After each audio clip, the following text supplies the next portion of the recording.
I met Renate, and it was one of those things that it was like there was never any question in my mind that we were going to get married. When you say that you had no doubt in your mind that you were going to marry, it was still a spur of the moment thing, wasn't it? Yeah, but it was, again, as I said before, and 5 or 6 gut instincts and things in my life, I knew I had to do it.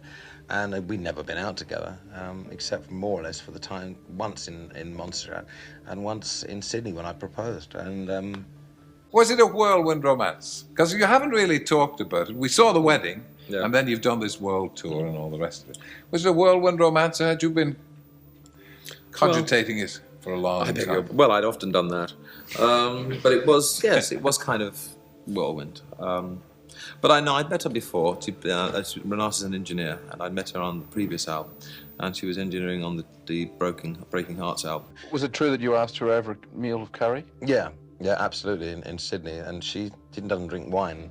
And I said, would you like some wine? She thought, well, you must like wine, so I ordered a bottle of white wine. And I don't drink white wine. So we sat there and we were both sipping this wine thinking, oh, Christ, I hate this.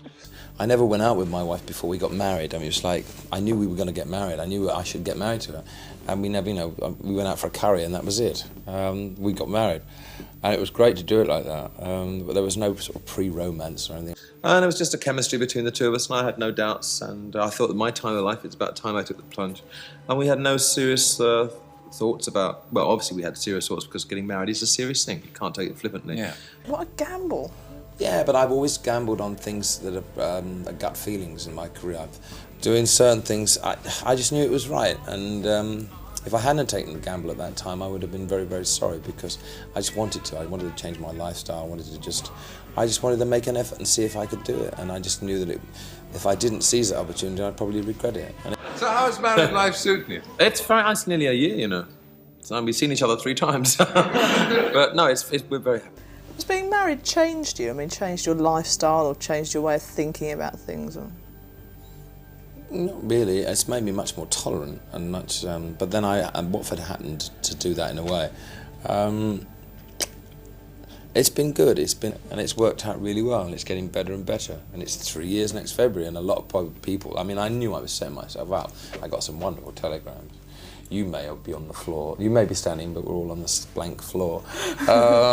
But I mean, you have to expect that because my former lifestyle was not that of one conducive to getting married. She's a German lady. Yeah. Is there anything of the Teuton in her? Does she have strict ideas? Does she keep you in line? Yeah, I think most people around me keep me in line. Otherwise, I'd go completely off the rails. That applies to people at Watford Football Club and my family, my mother and my father, the people who work for me. Because sometimes when in this business, you think you're the right and you can get everything you want and you're very hot-headed and people around me just ignore me, which is the best thing to do. So I slam doors and after 10 minutes no one's coming and I'm going, where are they all?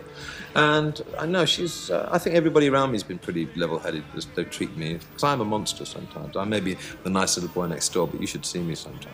Now, according to Elton and Renate, it's only a matter of time before they have their first child. When can we expect all these little Johns running around the house? Good God, I don't know. When I lash it to a toothpick, I suppose.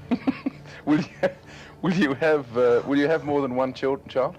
I don't know. Let's try and start with one if we can. But I mean, again, that's not something that's... I mean, I've read in the Daily Mail in London now that I'm going to see specialists because I have trouble with my sperm. I mean, can you believe this? I can cope with it quite well. It gets a bit hurtful for Renate because she's never been used to that. But it becomes ludicrous that we actually had counselling with the Duke and Duchess of York. Can you imagine ringing up? Your Highness, I must come over and discuss the fact that we're not... and this is a couple who have been married 3 minutes themselves. I mean, yes. We are very close. I mean, it hurts her to see that, I can cope with all that press because I've been used to it, but when you see things and they do make up things, it gets to her a little. She's getting better at it, and she's been a major brick as far as that's concerned. We're very strong, people are always going to gossip.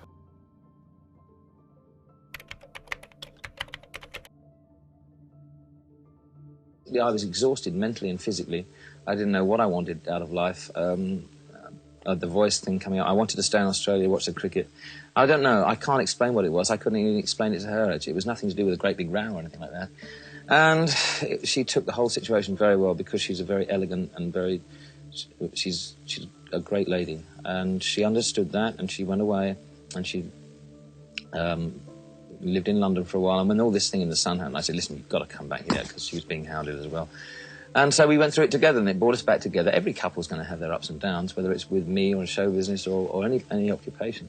And it's nice that she's back, and I'm not a very good person to live with as far as, like, I'm very deep. I get up in the morning, I don't say a word for an hour or so.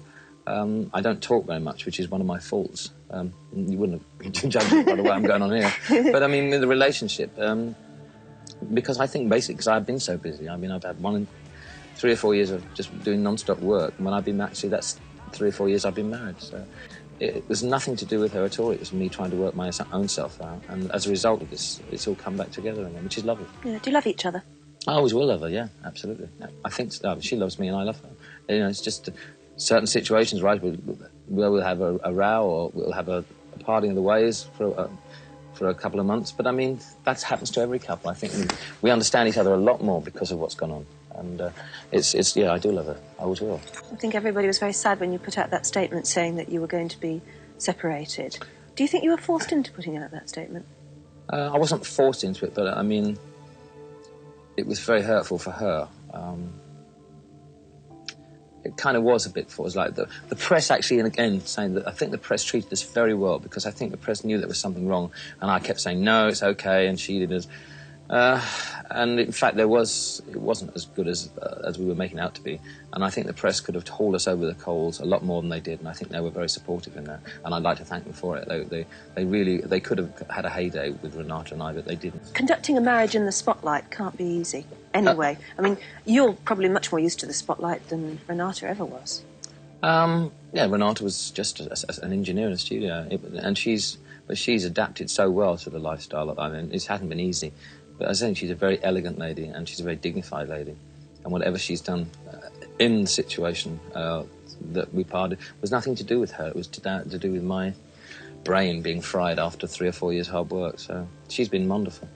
I really don't want to go into to talk about the marriage situation because throughout the whole thing, my wife behaved in such a dignified way. Yeah. And she's trying to build a life of her own, and I really don't want to speak about it too much in public because it's very difficult for her in a situation like that. And all I can say, she was very dignified.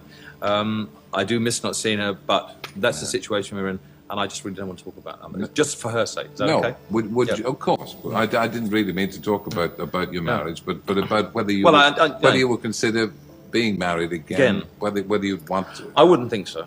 Yeah. No.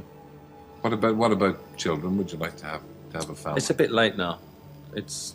He says, I don't know. You can never rule anything, but I wouldn't. No, surely not too late. I think I'm married. I've just realised I'm married to my career, and that's it. Did you get married to prove that you were not gay? No, I got married because I didn't confront the real problem in my life, that I was a drug addict. I thought getting married would change all the unhappiness the drug addiction brought me. And of course, I got married to a wonderful woman who loved me very much. And I loved her, but not in the obvious way, in the physical sense. And I thought it would change it. I thought, this will change my life. I'll now become happy. But the problem was that when I got married, I still stuck cocaine up my nose. I still drank a bottle of scotch a day. Nothing changed.